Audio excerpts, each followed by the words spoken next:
Hi friends, please subscribe to Amravati Media and press the bell icon for more latest updates.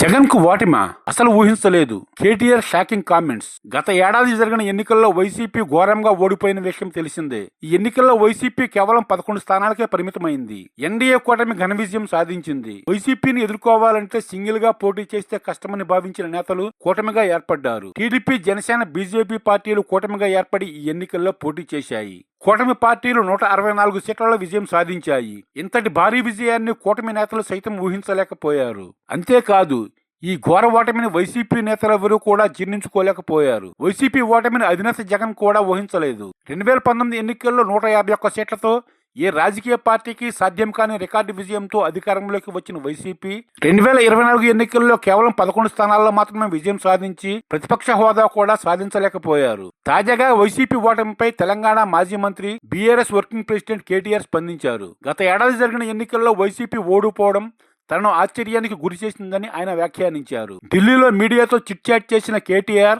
Jagan ఓటమిపై స్పందించారు.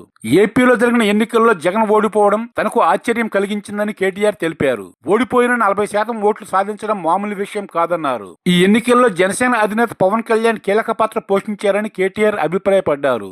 ఒకవేళ పవన్ కళ్యాణ్ ఒంటరిగా పోటీ చేస్తే ఫలితాలు మరోలా ఉండేవని ఆయన వెల్లడించారు. జగన్ ఓడించేందుకు షర్మిలను పావులా వాడుకున్నారని, అంతకు మించి ఆమె పాత్ర పెద్దగా ఏమీ లేదని ఆయన చెప్పారు. ప్రతిరోజు జనంలో తిరిగే కేతిరెడ్డి సైతం ఓడిపోవడం తనను ఆశ్చర్యానికి గురిచేస్తుందని కేటీఆర్ తెలిపారు.